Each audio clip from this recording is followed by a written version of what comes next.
Le sujet tient en haleine l'opinion publique depuis bientôt 2 mois.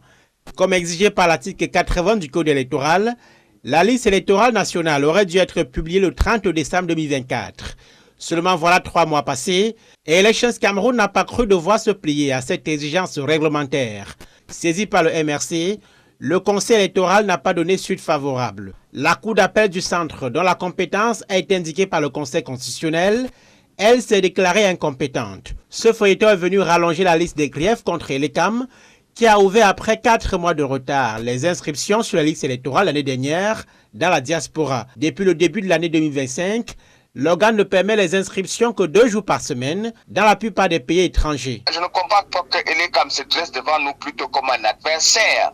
Pourtant, nous devions travailler dans la collaboration pour faciliter la tâche aux électeurs qui ne demandent qu'à remplir leur droit de vote. Indépendance querellée de l'Elecam, mais également du Conseil constitutionnel.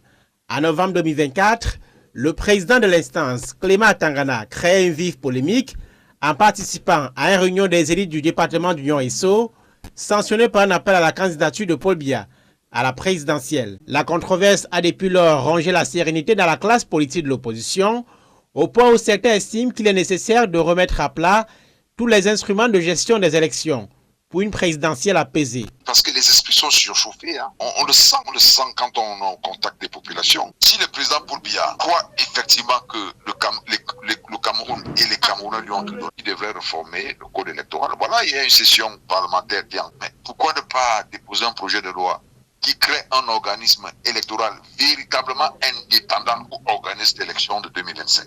Avec le fort engouement noté chez les Camerounais, dont une bonne partie s'active pour se faire enrôler sur les listes électorales, la problématique de la transparence lors de la prochaine élection présidentielle prend une place inédite dans le débat public.